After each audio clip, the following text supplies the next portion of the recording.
اهلا بكل مواليد برج الجوزاء، ازيكم عاملين ايه؟ يا رب تكونوا بخير. معاكم محمد ايهاب. متنسوش تعملوا لايك واشتراك في القناه وشير عشان يوصلكوا كل جديد من الفيديوهات. تعالوا يلا كده نشوف قراءه ليكم لكل مواليد برج الجوزاء عامله ازاي ان شاء الله. يلا كده نسمي الله، بسم الله الرحمن الرحيم. تعالى يلا كده نشوف الطاقه العمليه والمهنيه والعاطفيه والصحيه لكل مواليد برج الجوزاء.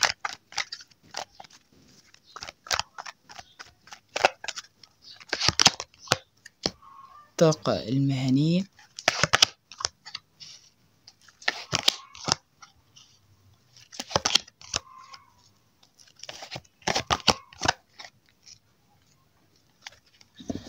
مبدئيا كده بالنسبة للطاقة المهنية والعملية عند برج الجوزاء، فأنا بشوف في الوقت الحالي يا برج الجوزاء ممكن يكون في عندك شوية من نوع من العند. ممكن يعني عند ناس معينة مثلا في الشغل، رؤسائك، مديرك، ناس مثلا ممكن تكون بتشتغل معاهم بيعندوك، بيحاولوا يستفزوك مثلا. فانت حاول يا برج الجوزاء على قد ما تقدر ما تدهمش فرصة، لان انت على فكرة ممكن تكون بتستفز بسرعة. فانت حاول في الوقت الحالي يا برج الجوزاء انك تتكتم على نفسك. حاول على قد ما بتقدر مثلا انك تبين انك اعلى منهم، لان على فكرة هم شايفينك يعني انك اعلى منهم، شايفينك انك مثلا عندك قدرات ممكن تكون مش موجودة عند حد يا برج الجوزاء. فانت على قد ما تقدر حاول انك تبين بانك شخصية قوية. حاول بانك اي كلمة مثلا ما تصدقهاش برضه يا برج الجوزاء، لان احيانا على فكرة ممكن يوصلوا لك كلام غلط، فالكلام ده ممكن يكون يوقعك في غلط. فانت حاول تركز في كل كلمة أي شخص في العمل أو في المهنة عندك بيقولها لك يا برج الجوزاء. شوف وضعك المادي يا برج الجوزاء في تحسن إلى نوع ما، ولكن مش تحسن جذري أو مش تحسن كلي. أنا بشوف في تحسن طفيف، يعني تحسن بسيط شوية في الوضع بتاعك يا برج الجوزاء شوية. شوف برضه هنا يا برج الجوزاء انك ممكن تكون على فكره الشغل الجماعي ليك حلو يا برج الجوزاء، يعني دي حاجه ظاهره معايا. او الثري اوف بنتكلز هنا عندك شغل جماعي، عندك مثلا تجمع مع اصدقاء. بشوف على فكره انك كل ما تتجمع مع اصدقائك او كل ما تعمل حاجه فيها شغل جماعي فانت المستفيد على فكره في الاخر ماديا او عمليا. فانت حاول انك مثلا تنقي الناس الكويسه في الشغل بتاعك وحاول تشتغل معاها. حاول انك تظبط اشياء. بشوف عندك على فكره برضه يعني بعض الناس ممكن يكون كشف حقائق مع الناس، يعني دي حاجة ظاهرة معايا أوي. التشارت مع الكينج اوف كابس ممكن يكون في كشف حقائق لناس معينة مثلا كانت عاملة انها كويسة وبعد كده اكتشفهم. يعني حاول انك تركز شوية في الناس برضو اللي موجودة في المحيط حواليك. شوف وضعك المادي على فكرة عندك شغف ان وضعك المادي يتطور. شوف وضعك المادي على فكرة في تحسن، يعني هو ممكن بادئ ان هو يتحسن. يعني انا بشوف في بداية للتحسن للوضع المادي، ولكن هي مش هتبقى يعني تحسن مرة واحدة. انا بشوف بداية فيها يعني. فانت حاول انك تطور او تستغل الاشياء دي بانك مثلا تحوش، تحط فلوسك في حاجه مضمونه عشان برضو فلوس ما تخلصش. يعني انت حاول برضو تعمل حساب اللي جايه، او حاول تعمل مثلا حساب الفتره اللي جايه، او الفتره مثلا اللي انت ممكن اكيد بتمر على ناس كتيره وعلينا كلنا ان احيانا بيجي فتره عليك معكش فلوس. فمثلا التحويش او انك تحط حاجه في حاجه فلوسك في حاجه مضمونه ده اكيد بيساعدك انك تتجاوز المحن او تتجاوز الصعوبات اللي ممكن تكون بتطرق عليك في الفتره اللي العصيبة يعني اللي أي حد بيمر بيها.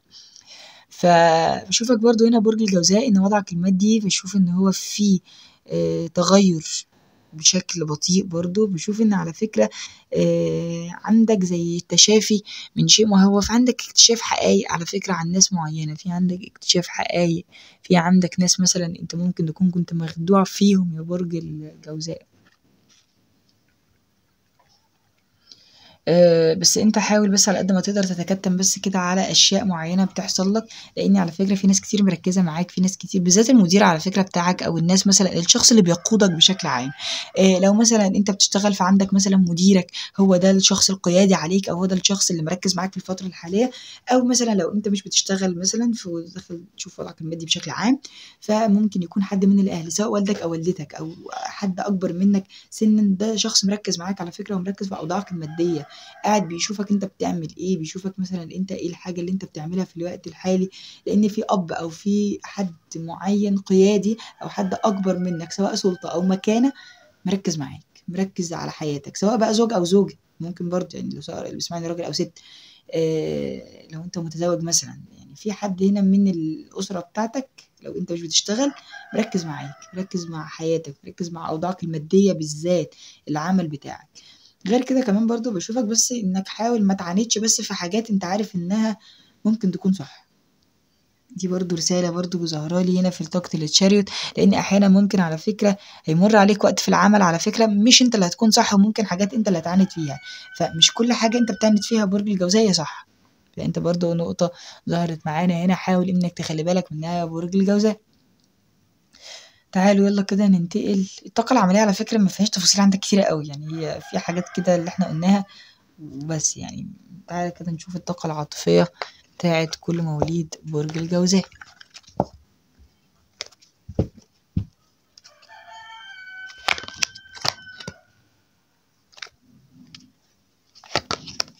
لقيتها كده، واو ايه في ايه يا برج الجوزاء؟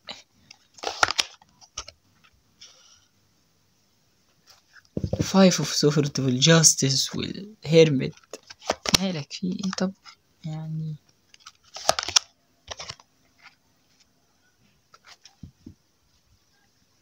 تمام. بالنسبة لمواليد برج الجوزاء في العاطفة في الوقت الحالي، فأنا بشوفك يا جوزاء إنك يعني انت عايز تقعد لوحدك في الوقت الحالي اكتر حاجة. شوفك انك على قد ما بتقدر ممكن تكون في العاطفة عندك فيها صد شوية، او العاطفة عندك انت مش شايف. يعني بص انا هكلمكم بصراحة، ممكن يا برج الجوزاء شوية الشريك بتاعك يكون بيشوفك بانك ما بقتش مثلا بتتعامل معاه زي الاول، او ممكن يكون شريكك حاسس انك خلاص ما بقيتش مثلا مهتم بيه، مع ان على فكرة انت عندك حب ليه، انت عندك فعلا لسه تناغم معاه، وانت حاب الشخص ده، وانت لسه عندك حب ليه في طاقة التمبرس، لسه انت الشخص اللي بتفهمه وهو اللي بيفهمك، لسه انتوا على فكرة عند بعض عندكم مشاعر قوية قوي. والطوف كابس هنا بتبين لي ان الحب ما بينك وما بين الشخص اللي انت بتحبه برج الجوزاء متبادل كمان، مش حب من طرف واحد ولا حاجة، او حب مثلا متعلق بيك انت وبس، لا ده حب من الطرفين. ولكن انت ممكن تكون الفترة ديت عندك ضغوطات بس شوية من البيت، من الأسرة، من الشريك بتاعك، وانت بس شوية برج الجوزاء شايف ان وجهة نظرك بس اللي صح. احيانا مش احيانا وجهة نظرك ما تبقاش مظبوطه 100%، فانت بس حاول انك تراجع نفسك شويه. حاول انك يا برج الجوزاء ما تاخدش قرارات متسرعه، ما تاخدش قرارات مثلا مش مدروسه. حاول انك تركز في كل شيء انت بتعمله قبل ما تعمله، وقبل ما تخطي خطوه ركز فيها. وحاول انك قبل ما تاخد قرار انك تبعد عن حد، قبل ما تاخد قرار بانك ترتبط بحد، بانك تنعزل حتى عن كل الناس اللي موجوده، لان انا بشوف هنا برج الجوزاء ممكن يكون عايز يبعد عن حد. يعني دي حاجه ظاهره معايا قوي، عايز ينعزل، عايز يقعد لوحده، عايز يفكر لوحده. فعشان كده ممكن يكون انت برج الجوزاء بتصد شويه، فممكن تكون مثلا مع اول غلطه بتقفل الباب وتمشي في الوقت الحالي، او مش بتدي فرص، او ما عندكش خلق في الوقت الحالي بانك تدي فرص اكتر. يعني دي حاجه ظاهره معايا قوي. فانت حاول يا برج الجوزاء شويه انك زي تطول بالك حبتين، وحاول انك على قد ما تقدر تظبط الدنيا العاطفيه بتاعتك، لان الشريك بيحبك وانت بتحبه، فحاول انك ما تخسرش العلاقه ديت، او حاول انك مثلا ما تضيعهاش من ايدك. بالنسبه للناس المنفصلين، فانا بشوف على فكره ان في الوقت الحالي برضو انت والشخص ده على فكره بتحبوا بعض برضو، انت عندكم تفاهم مع بعض، وكل واحد متناغم مع التاني اكتر. بس ممكن يكون في حد بيدي التاني اكتر بس حب، او في حد بيبين اكتر من التاني شويه. يعني طبعا هو مش هحدد لاني كذا حد بيسمعني، يعني مش واحد بس اللي بيسمعني، فاقدر ان انا احدد لك مين اللي بيحب التاني اكتر. ولكن انت اكيد هتبقى عارف يا برج الجوزاء مين اللي بيحب التاني اكتر، او مين اللي بيدي حب اكتر للتاني او اهتمام. فالناس المنفصلة هنا فبشوف انك الرجوع شوية يعني مش في الوقت الحالي الصراحة، لان العلاقة هنا مش متوازنة ما بينك وما بينه، بالذات عندك انت الجوزاء، لان انت شايف وجهة نظرك هي اللي صح، او شايف وجهة نظرك من طرف واحد. تحاول انك تشوف وجهة نظرك برضه، او تحط نفسك مكان الشخص الشريك بتاعك، وحاول تشوف الشخص ده يتصرف ازاي. لو لقيت ان الشخص ده فعلا عنده حق وبيتصرف فعلا زي ما هو بيتصرف فعلا، فحاول انك تعذره. ما لقيتوش الصراحة بيتصرف، فحاول انك برضه ايه يعني إيه تدوش فرص. يعني بقى حاول انك على قد ما تقدر يعني ايه، لو لقيت له عذر مفيش مشكلة، ما لقيتش يبقى خلاص. يعني حاول بقى انك ايه تشوف وجهة نظرك يبقى وجهة نظرك فعلا كانت مظبوطة. فانت حاول طبعا ادي الاحتمالين، وان شاء الله تلاقي اكيد الاحتمال المناسب ليك يا برج الجوزاء. تعالى كده ناخد الصحة بتاعتك يا برج الجوزاء ونشوفها عاملة ازاي.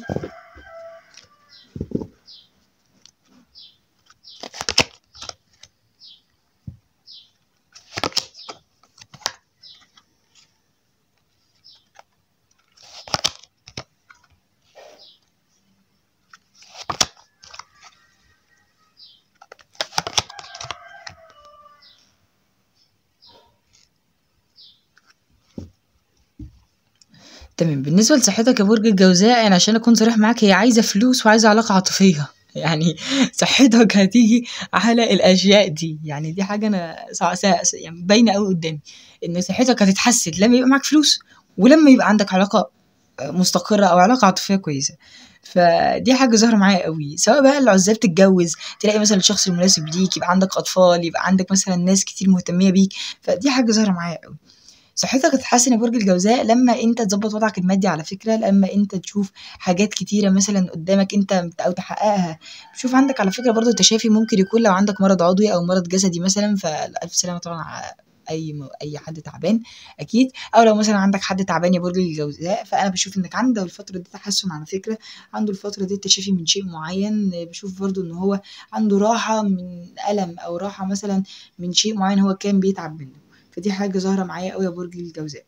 شوف برضه عندك هنا في طاقتك الصحية، بإنك حاول إنك تريح نفسك، حاول إنك برضه ما ترهقش نفسك، لأن أنت يعني مرهق جدا في التفكير، عندك كتير انشغال برضه بأوضاع ممكن تكون بتجيلك في الوقت الحالي. فأنت حاول على قد ما تقدر بإنك ما تفكرش بشكل سلبي، حاول تفكر بشكل إيجابي، حاول زي ما قلت لك تقتني الأشياء اللي لازم فعلا تقتنيها زي الأموال، حاول إنك تحوش، حاول إنك تظبط وضعك المادي، لأن أنت ده بيفرق على فكرة في نفسيتك جدا جدا. وحاول إنك تترك الملل شوية، أو تترك مثلا الأشياء اللي الباشن بتاعك خلص فيها. حاول إنك دايما تعمل تجديد للشغف بتاعك، أو دايما تعمل تجديد أو إزالة للطاقة السلبية بشكل عام. وحاول دايما إنك تمنع أي شيء يعكر مزاجك، تمنع أي شيء مثلا ما يظبطش الطاقة بتاعتك. فأنت دايما حاول إنك تشتغل على الشيء ده، وأكيد ده هيفرق معاك جدا يا برج الجوزاء، وده بإذن شاء الله هيحسن من الطاقة النفسية بتاعتك والطاقة الصحية. اتمنى اكيد لكل مواليد برج الجوزاء الخير والتوفيق يا رب والصحه. اشوفكم على خير وفيديوهات تانية كتير. كان معاكم محمد ايهاب. ما تنسوش لو حابين تحجزوا قراءة خاصة معمقة جدا ليكم ان شاء الله باسعار حلوة جدا، وفي خصومات في الوقت الحالي. تقدروا طبعا تواصلوا معايا على الواتساب على الارقام اللي سيرتها في الديسكربشن بوكس او صندوق الوصف. تواصلوا معايا واعرفوا الاسعار حلوة جدا، واي حد يقدر باذن الله انه يعملها. اشوفكم على خير وبالتوفيق ليكم جميعا.